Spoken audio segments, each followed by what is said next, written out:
Son of a... I couldn't even get the words out before I slid across the ground, rolling in an attempt to keep my face and head from hitting the ground. The impact jarred my neck, making me feel dizzy as spots danced before my eyes. My dog's leash flew from my hand as my glasses flew off my face. In a desperate attempt to make sure I didn't go over the 10-foot drop that I'd fallen toward, I grabbed at roots and grass, managing to keep myself upright, half my body over the edge and looking down at rocks and tree roots. Worse yet, there was a filthy creek that had flooded from the recent rain. My dog, Bumper, had started to pull on me during our nightly walk, probably seeing a squirrel or a rabbit and deciding to give chase. I used to be able to pull him back to my side, until 3 months of growth and endless puppy energy came crashing into my dog's body. Once I was sure I wasn't going to fall, I managed to find my footing, squinting at the blurs of green and brown around me. I called for him a few times, even whistling. I heard a yelp, followed by a whine. My heart was a battering ram against my chest as I called a few more times, running toward the direction of the noises, further up the creek and drop. Then I saw a grey and brown blur as he came rushing towards me. The lack of noise startled me. Bumper's collar had multiple tags, constantly jingling when he walked. This little run hadn't been the first time I had to look for him in the dark. Not so bad in the summer, a pain in the ass in the dead of winter. His tail was blurrier as he wagged it back and forth, looking up at me. I looked for his leash, frowning when I saw that it wasn't round his neck anymore. "Asshole," I snapped at him, before groping around for my glasses. He said nothing, just sat next to me and wagged his long tail, panting heavily. The run must have taken a lot out of him. At least that meant I would get a night's rest without him moving around too much. Even with the full moon glaring through the canopy above, there wasn't enough light for me to see my glasses, which were black, nice going past me. Not even enough to catch a glint of light in the lenses. After a few moments of shining around my cell phone's flashlight, I shook my head. If they had gone over the drop, there was no way I would find them in the dark. I'd have to come back in the morning and hope I hadn't broken them or lost them for good. Bumper stayed by my side as I held my phone's screen up to my nose, quickly ordering a new pair of glasses online. They say hindsight is 20/20. I should have seen something like this coming. The nearsighted and short-sighted jokes were endless with me.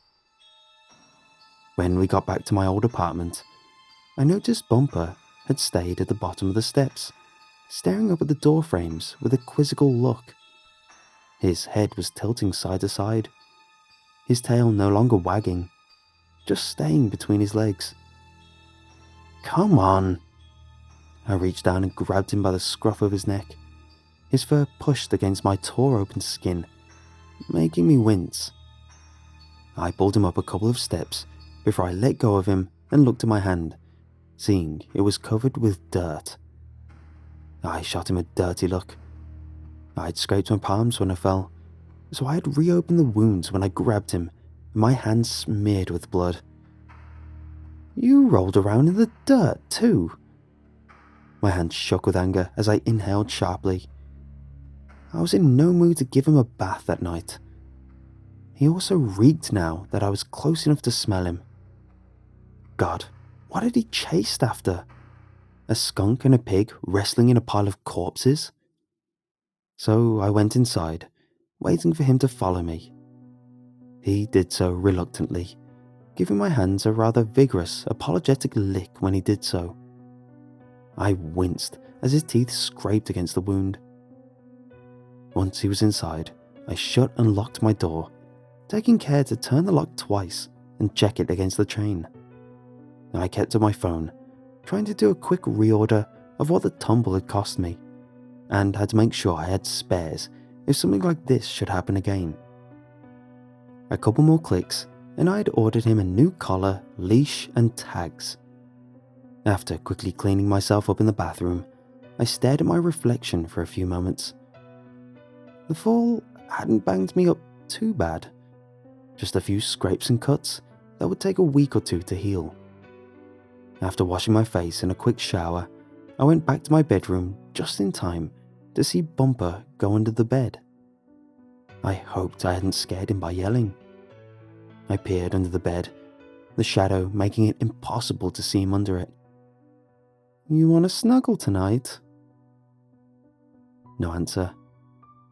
I made a few kissing noises and snapped my fingers as I beckoned to him. Guilt formed a pit in my stomach. Maybe I had scared him with my yelling. I threw myself onto the bed and pulled the blankets up to my chin, quickly falling asleep after selecting some music to sleep to. I slept fitfully, worry for Bumper and my lost glasses weighing in my mind. What if they had broken when they fell?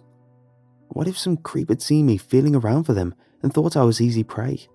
What if I hadn't been able to find Bumper and he'd gotten hurt? What if I yelled at him too harshly and he wouldn't want to take that trail anymore? What if he had gotten a disease from whatever he'd chased? The next morning came too quickly. I had to fight to escape the entanglement of blankets that I'd cocooned myself in. I was dressing for the morning walk, finding some old rope to use as a leash. I shook my keys loudly, expecting Bumper to come out running, nearly knocking me over as he managed to hit the back of my knees. Silence greeted me. "Bumper?" I walked back into my bedroom. Kneeling on the ground, I looked under my bed, unable to see in the darkness underneath. I could see the black silhouette of my dog, his tail thumping loudly against the wall and bed frame. He began to pant heavily again, but stayed put where he was. "Come on." I patted the ground a few times, trying to coax him out. He stayed where he was, tail thumping loudly and panting. When I tried to reach in and pull him out, he let out a growl that made the hair on the back of my neck stand up. I quickly retracted my arm. Groaning, I pushed myself back up, walking towards the door. I even tried fake leaving, expecting him to come bolting out when he realized I'd shut the door. Nothing. "Fine, if you pee on the floor, you're dead," I joked as I left the apartment. I had to find my glasses. There was no way I would be able to get to work without them. I followed the route Bumper and I had been using for the past 6 months. I was honestly surprised my feet hadn't made their own trail. As I walked, I was careful to tread lightly today, stopping to squint at the grass in the hopes my glasses would be there. Finally, I managed to find them. They hadn't gone over the drop at all. They were resting in the grass, a few scratches but otherwise fine. When I put them back on, I felt relief wash over me. As I looked around, I smiled. Then I felt the guilt of all the times I'd snapped a Bumper come washing over me. I'd have to get him a few extra treats to say sorry. I was about to leave when I saw the bright red flash of fabric moving back and forth in the creek. Pausing, I ventured down the drop and walked over to it, recognizing Bumper's leash. I reached into the filthy water, pulling it out. It resisted. I tugged harder, thinking it was snagged under a rock or on a tree branch. I saw it was still hooked around something. The familiar jingling of tags made me pause. Had I managed to find what I'd lost yesterday? I was almost giddy as I pulled the leash towards me. There was a wet slap as something hit one of the rocks on the bank of the creek. I paused, staring at it for a few seconds as my brain tried to piece together what the hell I was looking at. It was pink and scabbed, with ears and a tail. I saw a few tufts of grey and brown fur that made me fall back hard against the rock. The tags around its neck. red bumper.